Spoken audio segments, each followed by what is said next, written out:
திருப்பாவை பாசுரம் 11 பாடல்.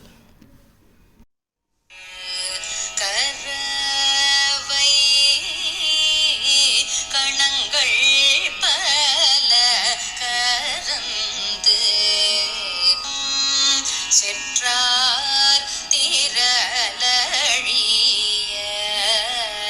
சென்று செரு செய்யும் குற்றம் ஒன்றில்லாத கோவலர்தம் பொற்கொடியே புற்றரவல் குல் பொன்னமையிலே போதராய்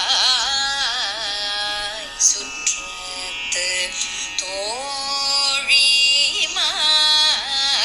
எல்லாரும் வந்து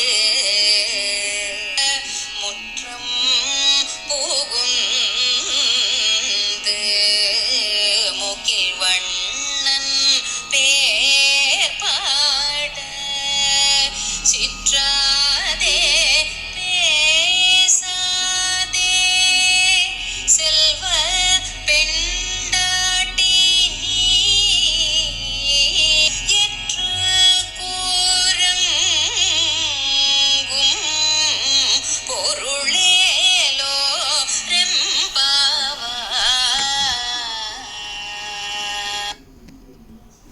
திருப்பாவை பாசுரம் 11 பொருள். கன்றுகளோடு கூடிய பசுக்களிடமிருந்து பால் கறப்பவனாகவும் தங்களை பகைத்தவர்களை எதிர்த்து நின்று போரிடும் தன்மையுடையவனும் மாசு மறுவற்றவனுமான கோபாலனை தழுவ துடிக்கின்ற பொற்கொடியே, புற்றில் இருக்கும் பாம்பின் படத்தை போன்ற அல்குலை உடைய மயில் போன்றவளே, நம் சுற்றுப்புறத்தில் உள்ள எல்லா தோழியரும் உன் வீட்டு வாசலில் வந்து கூடிவிட்டார்கள். அவர்கள் மேகவண்ணனாகிய கண்ணனை புகழ்ந்து பாடிக்கொண்டிருக்கிறார்கள்.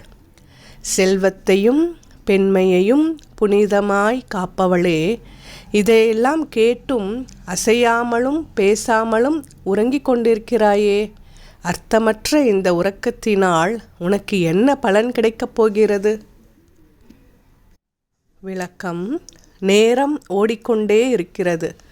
தோழியோ எழுந்து வந்த பாடில்லை. நாமாக இருந்தால் என்ன செய்திருப்போம்? அவளை விட்டுவிட்டு நீராடச் சென்றிருப்போம். ஆனால் பக்தி நெறிக்கு இது அழகல்ல. பிறரை விட்டுவிட்டு தான் மட்டும் இறைவனை அடைய முயன்றால் அது நடக்காத ஒன்று. எல்லோருமாய் இறைவனை நாட வேண்டும். அவன் புகழ் பேச வேண்டும். அப்போதுதான் அவன் அருள் கிடைக்கும். இதனால்தான் கூட்டு பிரார்த்தனைக்கு மகத்துவம் அதிகமாக இருக்கிறது. திருவெம்பாவை பாசுரம் 11 பாடல். முயர் தடம் பொய்கை புக்கு முதிரென கையால் குடைந்து குடைந்து உன் கடல் பாடி முயர் தடம் பொய்கை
திருவெம்பாவை பாடல் 11 பொருள். சிவபெருமானே, உன் அடியவர்களான நாங்கள் வண்டுகள் மொய்க்கும் மலர்களை கொண்ட குளத்தில் முகேர் என சப்தம் எழுப்பி குதித்து தண்ணீரை குடைந்து நீந்தியபடியே உன் திருவடிகளை எண்ணி பாடினோம். வழி வழியாக இந்த பாவை நோன்பை நிறைவேற்றி வருவதை நீ அறிவாய். சிவந்த நெருப்பை போன்றவனே, உடலெங்கும் திருநீர் அணிந்தவனே, செல்வத்தின் அதிபதியே, சிறிய இடையையும் மையிட்ட அழகிய கண்களையும் உடைய பார்வதி தேவி என் மணாளனே, ஐயனே, நீ இந்த உயிர்களை ஆட்கொண்டதும் அவை என்னவெல்லாம் நன்மையுடையுமோ அவை அனைத்தையும் அடைந்து விட்ட உணர்வு உன்னை பாடினாலே எங்களுக்கு கிடைத்து விடுகிறது. இந்த பேரின்ப நிலை மறைந்து விடாமல் என்றும் நிலைத்திருக்க அருள் செய்வாயாக. விளக்கம். உலகத்தில் எல்லா உயிர்களையும் இறைவன் ஆட்கொள்ளத்தான் போகிறான். யானையும் சிலந்தியும் பறவைகளும் கூட அவனால் ஆட்கொள்ளப்பட்ட தகவல்களை நாம் படிக்கிறோம். ஆனால் மனிதனுக்கு மட்டுமே அவனை பாடும் வகையில் வாயை தந்திருக்கிறான். பேச திறனற்றிருந்தாலும் மனதுக்குள் படிக்கும் திறனை தந்திருக்கிறான். எனவே கிடைத்ததற்கரிய இந்த மானிடப் பிறவியை பயன்படுத்தி நீராடும் போதும் உண்ணும் முன்பும் உறங்கும் முன்பும் நம சிவாயா என்று அவன் திருநாமம் சொல்லி பிறப்பற்ற நிலையடைய வேண்டும் என்பது இப்பாடல் உணர்த்தும் கருத்து.